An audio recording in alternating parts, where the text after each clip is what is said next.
Hello and welcome to the Mytech U November 2016 edition, where today we're going to talk about the most overlooked, but yet one of the most critical components of your infrastructure with regard to how it affects day-to-day productivity of your entire organization. We are fortunate to be joined by Andy Brogan, who's a sales engineer for Mytech, Sam Moyer, who is our depot manager at Mytech, and I'm Nate Austin. I'll be moderating and kind of leading some of the presentation today. So thank you for joining us. Sam and Andy, say hi. Greetings. Hello, everybody. So just a couple housekeeping notes as we move along here. Please use, for those of you listening, we are recording this, so please, if you have any questions, use the questions portion of your control panel, the GoToMeeting control panel, and we'll be sure to either interject those questions throughout the presentation, or we will follow up with you offline and get those answers as well. So as we move along, let's get started. So digging in, again, we talked about the most overlooked yet most critical part of your infrastructure, and it's really about employee productivity. One of the things I think people, as organizations, our most significant cost and value and asset as far as our ability to serve our purpose and our mission is our team, is our employees, is our staff. And keeping them as productive as possible is definitely, technology very often plays a significant role in that.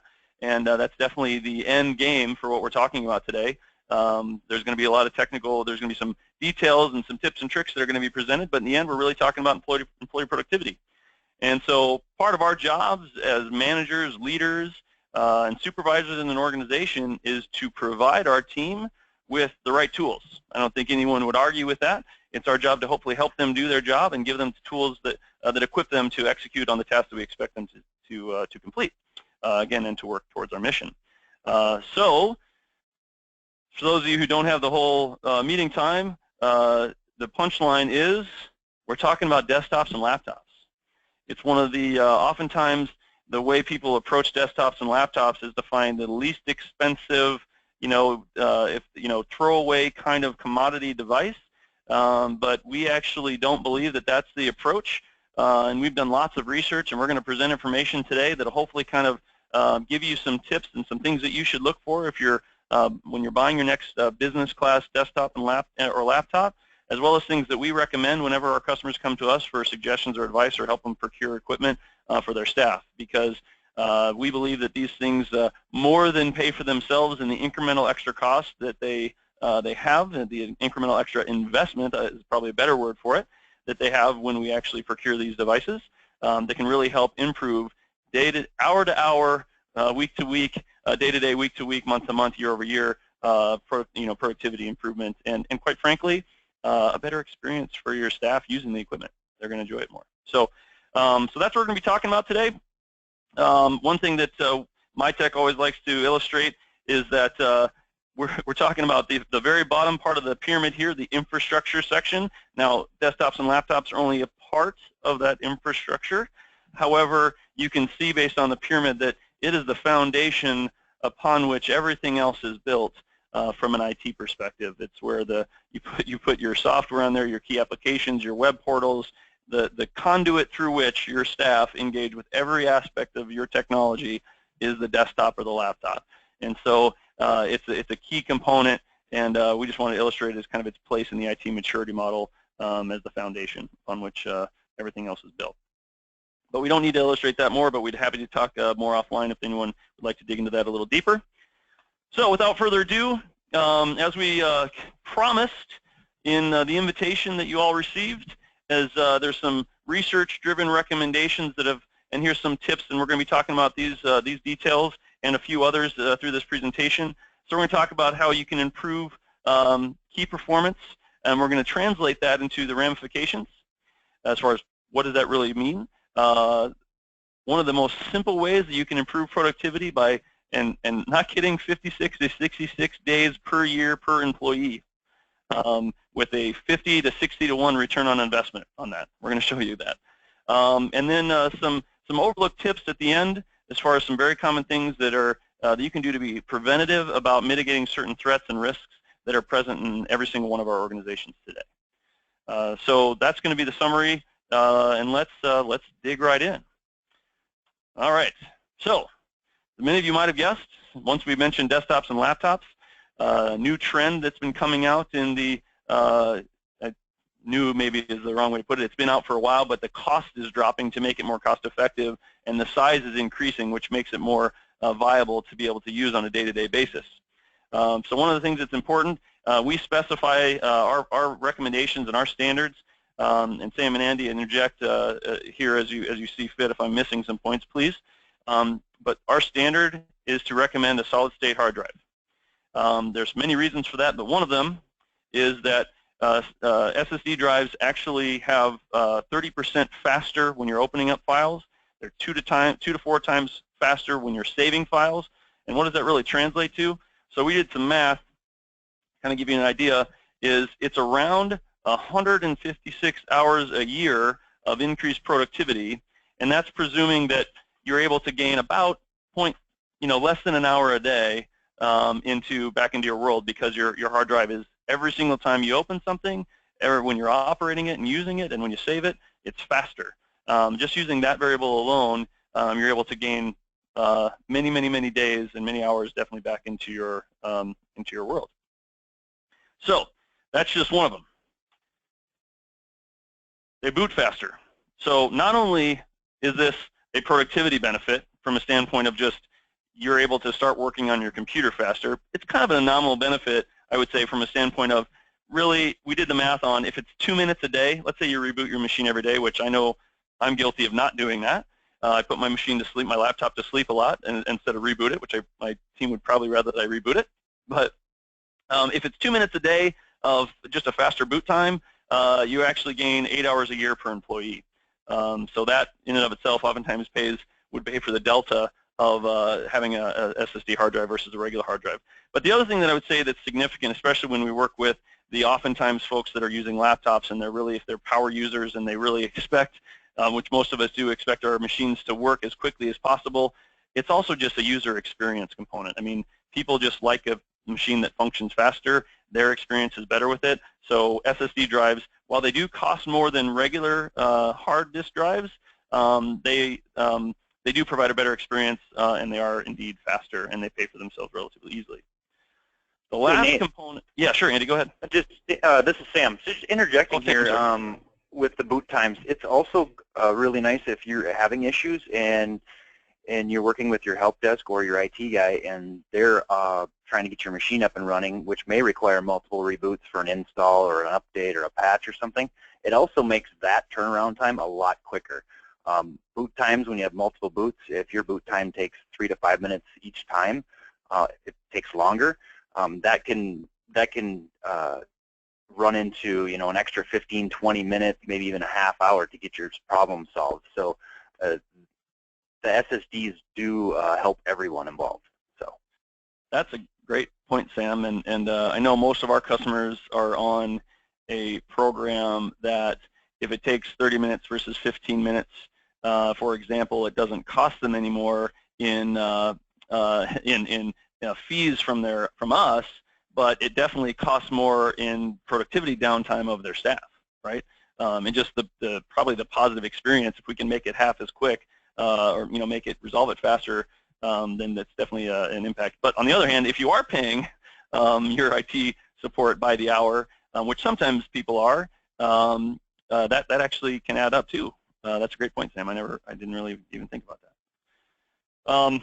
So that actually does segue to the last part about SSD drives versus the standard spindle hard drive that has moving parts. Is that the way to interpret this information is that SSDs run 30% longer. Their average time to failure is at 2 million hours of runtime versus the average time to failure of another hard drive is 1.5 million. And so the way that translates, especially if when a drive fails and your machine goes down and you have to troubleshoot, we did some math that's based upon anywhere from a $15 an hour employee to a $50 an hour employee, and the cost of that productivity downtime, or the cost of labor, the hourly rate downtime, as well as some labor to potentially restore your machine to production, not including any cost of buying another hard drive or any other equipment you may have to buy, that's just when that happens, it's, $300, almost $400 to $700 of potential productivity outage cost, as well as just frustration. So, and Sam, I'm going to put you on the spot here because I know you and your team in the depot deals with this probably the most out of our organization, at least that's my understanding. So can you talk about that and what you see in your experience between SSDs versus regular hard drives and failure rates and impact and all that kind of stuff? Can you tell a story or talk to us about that? Sure, I can give you a couple instances. So basically with your spindle drives, your typical hard drives, which is a majority of what's on the market right now or in use right now, and we're trying to move towards those SSDs. And the reason why is because what we see is that coming for failures, it's as far as the disruption for the customer and the extra hardware that they have to have and keep on hand, it's a minimum like a 2-day process to rebuild that.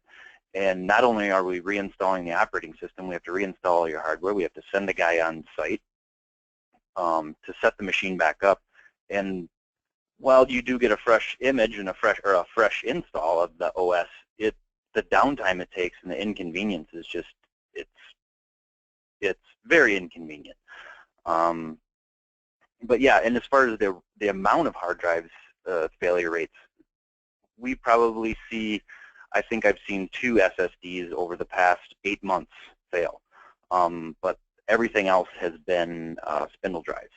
And the bad part about spindle drives too is, yes, they're under warranty and that's great. You buy a warranty with it. That's all well and good. But when they replace that hard drive, it's with a refurbished part. So your failure rate actually can increase by having that hard drive replaced. And honestly, that's industry standard. You're not going to see anybody replacing with brand new parts. That just typically doesn't happen. A lot of time it's refurb. So again, you're setting yourself up for continual failure. And in the past, it was cost effective that way. That made sense. But now with the SSDs at the price they are, it just doesn't make any sense to buy spindle drives anymore. Yeah, thanks, Sam. And you mentioned that it usually takes a couple days because I guess most warranties on machines are probably next business day. Not on servers, but on when you're talking laptops and desktops. And the estimated the cost that I put in here are actually only based upon 8 hours of downtime. So it could be 1 day versus 2 days. So I really only estimated 1 day of downtime, which I kind of that's what those dollars are based upon. Because maybe if someone has a spare machine or they will work someplace from home or something like that. But definitely it's good to know that it's a couple days typically if you have a hardware failure that requires a warranty service. So. Oh, for sure. Perfect. Hey, Nate, I'd like to comment too on this. So one of the things that I was an early adopter to SSD, and I will say clearly that the benefits and speed alone are far worth it. But one of the big things that I found over the years was people with laptops especially, because they're moving them in and out of places, they're closing the lid, throwing it in a bag, going into the car, throwing it in the back seat. If those hard drives are moving and they're a moving mechanism, they can actually be damaged easily by that type of movement. So one of the things that I think SSDs solve is that there's no moving parts. So that failure rate is much lower, I think, because of that, because of the laptops moving around. The other thing I wanted to bring up too is that how many times in the past have we heard people say, "Hey, my computer's slow," and what do we tell them? Well, you need to defragment your hard drive. Well, one of the great things about SSD is that they no longer need to be defragmented because the technology works a completely different way, where the files are not stacked in different places, where they need to be reconsolidated, so that you never see slow performance over time with the SSD. That is another great point, Andy. I actually didn't know that the SSDs actually function differently in that regard. So thanks for that addition. And I would definitely agree about laptops. In fact, one of the reasons why we see laptops, we recommend, and in fact, Mytech budgets for replacement of our laptops between the 3 and 3.5 year mark, just because we know that laptops, if they're genuinely used as laptops, meaning they're docked and undocked and closed and brought home and brought to the, in the car and traveled with and all that kind of stuff, they typically start breaking shortly after the warranty, the 3-year warranty expires. But having an SSD definitely helps mitigate, at least in the hard drive failing in particular. So yeah, thanks Andy for that. And Nate, there's also another, just to interject here one more time, there's also some really good technology that's involved with the SSDs. Smart technology, it's real common. It's for quicker diagnostics. You're able to predict failures, so you can actually get ahead of the issue. If you do have a failed hard drive, it can warn you, and you can check on it. And it will tell you what's happening and how long its life is, which doesn't really exist too well on the spindle drives. Awesome. Well, so everyone listening right now or watching the recording in the future, you can tell that we're big proponents of solid-state hard drives. There's lots of reasons for it, but if you just consider the productivity gains alone, they more than pay for themselves as far as the cost difference between regular drives and SSD drives. But all those other advantages and benefits that Sam and Andy brought to the table. That's why I brought the technical guys on the phone, because they sure know a heck of a lot more about this stuff than I do. So thanks, gentlemen, for interjecting those details. All right, so moving on, we're going to go to the next major section in my PowerPoint. Oh, there it goes. Sorry, looked like it froze for a moment. So we're going to go to multiple monitors versus single monitors. Now, this isn't a new trend. We see a lot of people. Most of our customers, we recommend actually all of our customers get multiple monitors. Sometimes you're not able to do it just because of size or space constraints, things like that. However, there are significant data to show why you should do it if you can. And I would say this applies to not just desktops where they're stationary and you can add multiple monitors to them, but I would also recommend those of you with laptops get docking stations with external monitors as well. So that way when you are stationary or at your office or at your home office, whichever might be the case, you are able to take advantage of the benefits we're about ready to discuss and show you. And by the way, I don't know if you noticed, I'm going to go back one slide. All this data is not, this isn't Mytech data. This isn't stuff we made up. On each page, we're referencing the information and from the study that we found in doing research that talks about this data. So you can go to these, and this will be, again, the recording is available, and we'd be happy to share this information with you further if you'd like to do further research on your own. Okay, so talking about multiple monitors, Dell actually did a study about productivity between having a single 17-inch monitor versus going to a dual 19-inch monitors, and the benefit that they were able to experience in just extra efficiency in completing tasks and just not having to minimize and maximize screens or resize things regularly actually translated to 56 additional days of work per year per employee. And they did the math based on a 250-person organization, netted out about $1.5 million in cost savings. Now, I know most of us listening here are not 250-person organizations, so that translates to about $6,000 per employee per year of either cost savings or additional productivity by just adding one extra monitor. So the return on investment on that, if you ever just buy that extra monitor, and this is an estimate of about $100 for a 19-inch monitor, which I found that's definitely a price that you can get a monitor for, a 19-inch monitor, it's 60-to-1 return on investment. So not a bad deal, and that's just year one. If you multiply that times the life of the monitor, you can probably get that to 300-to-1. So definitely a simple trick. So the interesting thing that they did on this study is they wanted to compare the difference between 19-inch monitors versus going to, say, dual widescreen 22-inch monitors. That's actually by chance. I didn't buy the monitors I have due to this study, but I actually have dual 22-inch monitors. I love them. I have them at my home office and at the office here at Mytech, and that translates to 66 extra days of work per year per employee. So again, using the same math, that's about $8,000 per employee of savings or benefit per year. And I round it up, but if it was $150 for a 22-inch monitor, that's a 53-to-1 return on investment, and that's just in year one. So, and I can just personally testify, and I would ask Sam and Andy to chime in too, but I tell you, I have a laptop, and when I work off my laptop, I don't really like it. There are certain tasks that I just nearly refuse to do unless I'm docked at my home office or here at Mytech because of just the efficiency and just the ease of use, and it's much more difficult to do it if I'm only on a single screen just using my laptop screen. So Sam, Andy, anything to add? I probably can't tell you how many monitors I have at my home office because you'd think I'm not productive enough. So, but I have more than 2. So, but no, this is very true. I think that working on a laptop or a single screen nowadays, especially since people, minimally people have at least 2 to 3 applications open at one time. Outlook is always open for me. You might be taking notes with OneNote. You might be working in an Excel or Word document. So just being able to jump back and forth and even being able to just glance and see the information on both sides can sometimes help people. So I think this is, if you don't have dual monitors today, you're really losing out. So.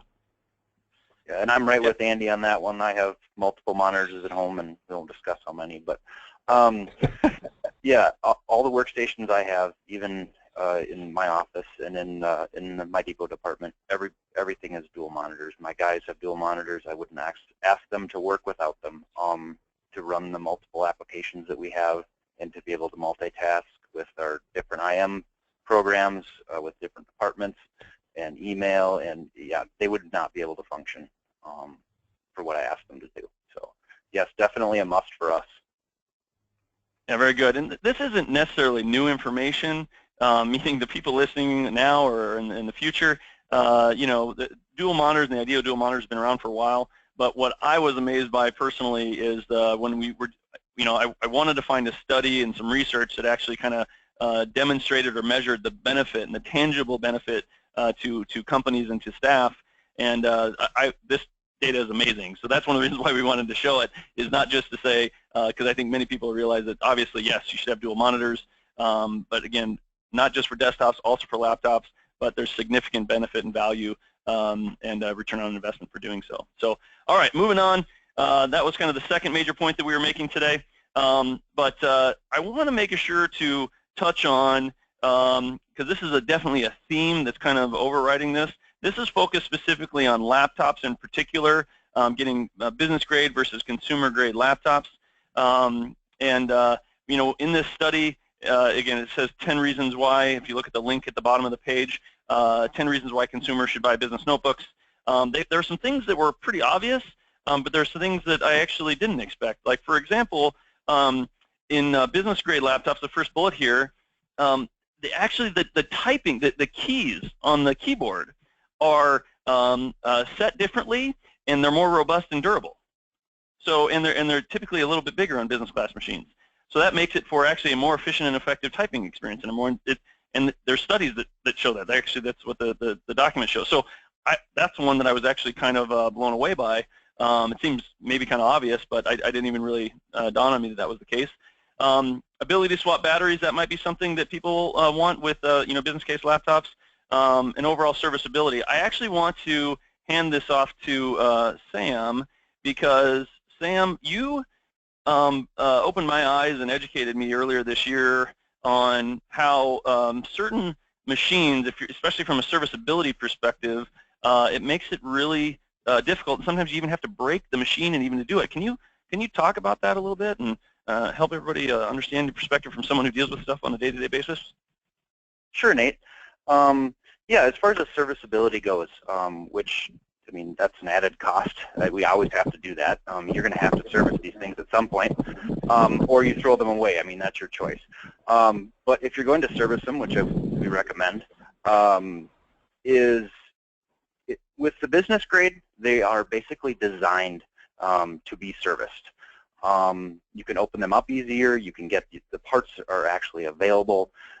Things that are, I would say, like a wear item or known to break, you can actually physically replace them, and you can do it quickly. You can spend 2 to 3 minutes opening up a business grade or an enterprise laptop versus a retail one you would buy at a big box store. So with the retail ones, you get them, they're not made to open up. There are basically almost designed, here's your laptop, use it, and when it breaks, throw it away. And yeah, they become so difficult to open. You could spend upwards of a half hour to actually pull a device apart. Some are, like you mentioned earlier, Nate, are actually glued together. They use an adhesive that you have to use like a heat gun to break that adhesive and get it open. And a lot of times you break more things than you actually fix when you open them up. So yeah, the serviceability is just amazing on enterprise laptops, and that goes pretty much all the major brands. They've all adopted that and made it easy for us to do that. Yeah, very good. The other piece I would say, and Andy mentioned this earlier around the more resilient, especially as it relates to the SSD drives. But some laptops, I know Lenovo, for example, they have mil specs so you can actually set your laptop down and stand on it. It's designed to be able to withhold that. It's better. You could spill something on it, and it's actually designed to funnel liquids.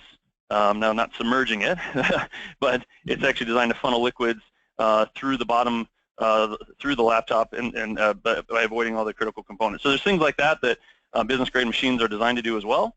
And Dell has, gosh, I can't remember it's not Toughbooks because that's a Panasonic line, but they have something similar. They have a rugged line, Nate. Rugged line, thank you, because I would say if Dell is going to not be happy with me if I can't remember the name of that line. So the rugged line, yes, thank you.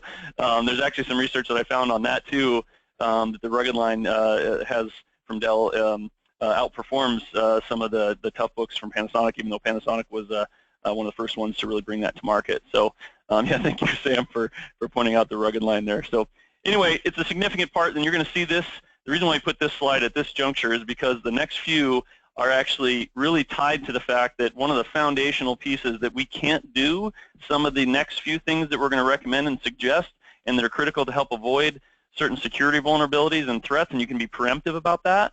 You can't really do some of those things without having a business class machine. So even though I know that you go down to Best Buy or maybe the local computer store and you get these machines that are really inexpensive, they look great, and if you're a consumer and you want to use them for your maybe a child that's going to school or for at home or something that, like you said, you consider a throwaway, by all means do that. But as far as something to use for your business that you want to be able to have these kind of supportability and standards and reliability and durability, definitely go down the business grade path. So, all right. So, overlooked tip number 1. I promise you 3 tips as far as things that oftentimes are very overlooked. They seem simple, but most people don't do and don't take the time to do. But we're going to explain why they're so critical and what problems they actually solve that face every business today.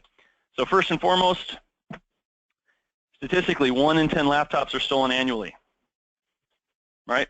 So that's a real problem. And so one of the things that is strongly recommended is to buy laptops with a TPM chip that enables encryption. Now, it's not just good enough to buy the TPM chip. You need to actually do the encryption. So I'll ask either Sam or Andy to speak to that a little bit more. But this is one of the things you can do to protect yourself against this statistic, and so hopefully you aren't one as far as how 1 in 10 laptops are stolen each year. So Sam or Andy, do you want to chime in on this one? Yeah, I can speak to some basically how the TPM chip works, real basic. Basically, it is involved with the operating system. It basically ties the operating system to a module, and then also, actually with identifier keys. So the operating system sees the hard drive, sees the chip, ties the two together with an encryption key, and says this hard drive belongs to this TPM chip, and ties those two together permanently. And when that happens, if somebody were to access the device or have the device without a pass key, or somebody will remove the hard drive from that piece of hardware and try to mount it in another piece of hardware, it would totally encrypt the drive and it is inaccessible. I have not heard of anybody breaking that encryption, so as of right now, it is considered secure. But that's basically how the TPM chip works, and you have to have software that will handle the encryption, and Microsoft Enterprise does do that by default, and you just need to turn it on. That's the basics of the TPM chip and how it reacts with the hard drive. So it doesn't really do any protection while you're using the machine. It is basically for when you turn the machine off, and if someone were to steal it, they could not pull that hard drive out and try to mount it in another piece of hardware, which is what everybody used to do. Right. Yeah, that's oftentimes how they would steal the information, right? Very good. So that's, speaking of stealing information, this is actually one of the data points, and I know if you're not in healthcare, this might not apply to you as much, other than your personal information may have been stolen, but the percentage of healthcare breaches, basically, a significant percent, almost 70%, were due to theft or loss, right? So, in fact, I just saw a post from a colleague who he was traveling internationally, actually, and he works over in Germany, and he left his laptop at the security checkpoint. He forgot to grab it. So he had actually took his flight, was on his flight, and he realized that he left his laptop on the security checkpoint. So it's not necessarily about being stolen, but they're easy to leave behind in a cab or an Uber. I'll be fair to Uber or a Lyft, or a security checkpoint. So by encrypting these, even if you do leave it behind or it's stolen, you don't have to worry about, in healthcare, that would be a, what do they call, a disclosure event, where if this happened, you'd actually have to disclose at some point in the future, based on the nature of the breach, and other information. I mean, there's plenty of other industries that have confidential information, legal, accounting, even Mytech. We have significant confidential information that we need to protect. So some data's there. So the other thing that we want to talk about here is around laptops is other than encryption, is also if you have critical laptops, most network organizations, most organizations, data should not live on the endpoints, should not live on the desktop, should not live on the laptops. They should exist in an application that's hosted somewhere, or a server that is not, so the data should not live on the endpoints. So that way you can centralize, back it up, and protect yourself in that way. However, we also understand that that doesn't always happen. So one of the things that, especially when it comes to endpoints, one of the things I found some data that shows how the top industries that are targeted by ransomware, because everyone has either heard of ransomware or is afraid of ransomware. When we've done polls, Dell and some of our manufacturer partners have done polls, and the number one thing that oftentimes from a security perspective that keeps up oftentimes business owners or IT people is the threat of ransomware. So these are the industries that are targeted by it. So what are the things you can do about it? Really, if you have data, either A, ensure that the data sits on the server and you back it up via your server, or make sure that you have a good backup for your laptops. The best protection against ransomware and against theft or loss is doing two things. One, encrypting it, and two, backing it up. And then the last thing, I guess I'd say, so three things would be just also awareness, right? So that's one of the things that we've learned, that IBM did a study where 95% of security breaches could actually be prevented with just better user awareness, because somebody clicked on the wrong link, or clicked on the wrong zip file, or clicked on the wrong thing on a website. So those are some of the things we can all do to help against overlook tip number one. Anything else, Sam or Andy, on this one? I don't think so. Covers it pretty well. All right, very good. Yep. And here's a couple of the, just as I should have gone to that last, but here's a couple of the links to the sources of this information. Tip number two, good driver and firmware installation. So firmware and drivers, as they come out of the box, can leave you vulnerable. A couple examples of that we're going to touch on, but in business class equipment comes with drivers that can be certified by Microsoft, as well as they're supported over time, and as problems or updates or vulnerabilities come out over time, because that always happens. Software is written by drivers, and firmware are written by human beings. Human beings make mistakes. Those vulnerabilities get exploited over time, so they need to be updated over time. So Sam, I know your team deals a lot with these details. Can you share a little bit about what you experience with firmware and drivers in particular? Yeah, sure. Typically with our enterprise devices, the drivers, I know people don't really probably understand what drivers do, but basically drivers, maybe they do, maybe you don't. But drivers basically tie the different pieces of hardware, such as your wireless, such as your Bluetooth, which everybody has to have, of course, and things like your CD drive for those people that still have those. It ties those into the operating system. It basically creates a pathway for the operating system to talk to the hardware. But what's interesting is Microsoft and most OS operating systems are constantly updating. So as Microsoft evolves, these and the hardware is staying the same over 4 or 5 years, or as long as you have this device. So what those drivers do is they keep communicating with Microsoft. As Microsoft updates, those drivers also need to update. They need to keep the pathways connected with the OS. And what happens in the retail side of things, they don't really follow up with that. They maybe get 1-2 years out of them, and the manufacturers of the hardware will post their drivers, and it'll work, and for the most part it works pretty good. But with the enterprise stuff, they follow Microsoft's path, and they continually update those drivers to work with their OS, because they know that they're selling their product, they're reliant on Microsoft, basically, because without that OS, their hardware is nothing. It's just a piece of hardware. So it's really interesting how well they update those on a regular basis. As soon as there's a vulnerability, there's an update, and as soon as there's an issue, I mean, sometimes within days, weeks, they have a fix for that issue, and it allows us to fix it for our customers. So it's pretty amazing, and how fast and how up to date they keep those drivers. Yeah, thanks, Sam. I think this is one of the things that, when machines come, in order for manufacturers to typically be as efficient, as effective as possible in getting machines out, they have an image that's loaded with defaults.